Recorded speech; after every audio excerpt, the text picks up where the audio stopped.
ನಮಸ್ಕಾರ ರೀ ಎಲ್ರಿಗೂ. ಎಲ್ಲರೂ ಹೇಗದಿರಿ? ಆರಾಮಿದ್ದೀರಿ ಅನ್ರಿ? ನಾವು ಆರಾಮಿದ್ದೀವಿ ನೋಡ್ರಿ. ಈಗ ರಾತ್ರಿ ಊಟಕ್ಕೆ ಅಡುಗೆ ಮಾಡ್ಲಕತ್ತೀನಿ ನೋಡ್ರಿ.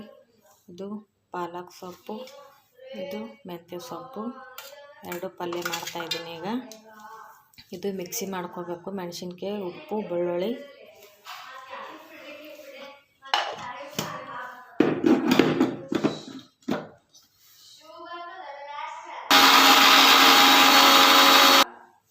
ನೋಡ್ರಿ, ಈಗ ಇದು ರೆಡಿ ಆಯಿತು. ಈಗ ಪಲ್ಯ ಮಾಡೋಣ.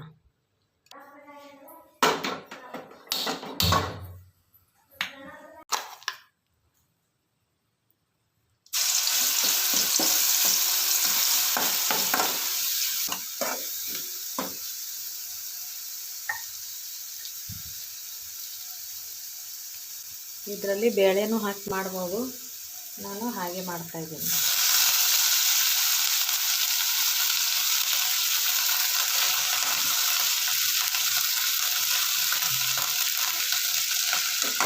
ಹೀಗೆ ಮಾಡಿದ್ರೇ ಚಲೋ ಆಗ್ತದೆ ನೋಡಿರಿ. ಬಿಸಿ ರೊಟ್ಟಾಗಿ ಉಳ್ಳಾಕ ಚಲೋ ಆಗ್ತದೆ.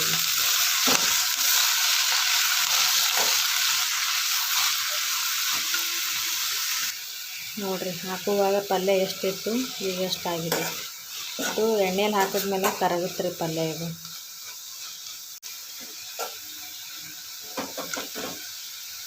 ಎಷ್ಟಾಯಿತು ಪಲ್ಯ.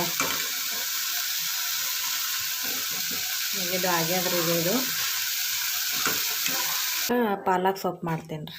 ಸೇಮ್ ಅದೇ ಥರ ರೀ. ಇದನ್ನು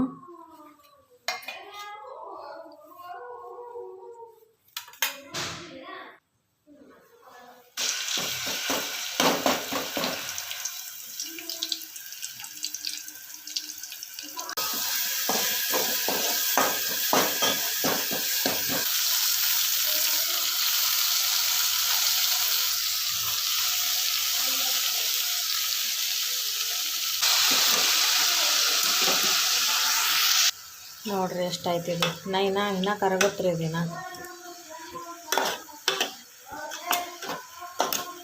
ಸ್ವಲ್ಪ ನೀರು ಬಿಡ್ತದ್ರಿ ಜಾಸ್ತಿ. ಇದು ಪಾಲಕ್ ಸೊಪ್ಪು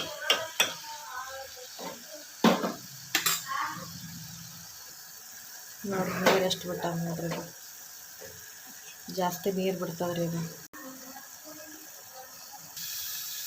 ಈಗ ನೋಡ್ರಿ, ಇದಕ್ಕೆ ಶೇಂಗಾದ ಹಿಂಡಿ ಹಾಕ್ಲಾಗತ್ತೀನಿ.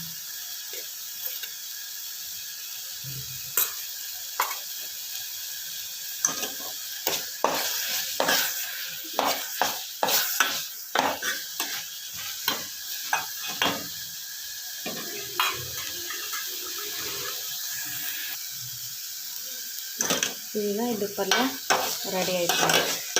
ಪಾಲಕ್ ಪಲ್ಯ.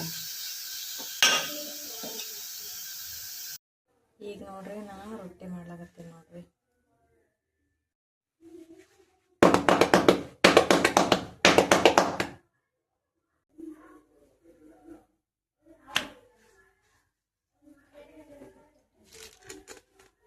ನೋಡ್ರಿ, ನಮ್ಮ ಉತ್ತರ ಕರ್ನಾಟಕ ಮಂದಿಗೆ ದಿನ ರೊಟ್ಟಿ ಬೇಕು ನೋಡ್ರಿ.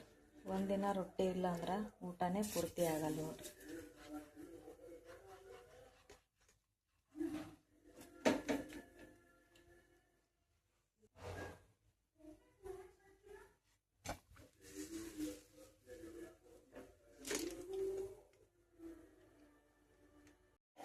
ಈಗ ನೋಡ್ರಿ, ನಂದು ರೊಟ್ಟಿ ಆಯಿತು.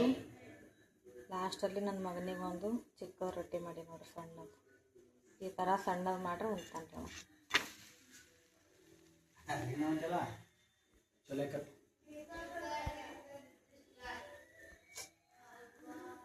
ರೊಟ್ಟಿ ಮಾಡಿನಲ್ರಿ, ಅದೇ ಹಂಚಿನ ಮೇಲೆ ಇವು ಅಗಸೆ ಬೀಜ ಹುರ್ಕೊಂಡು ಹಿಂಡಿ ಮಾಡಬೇಕು.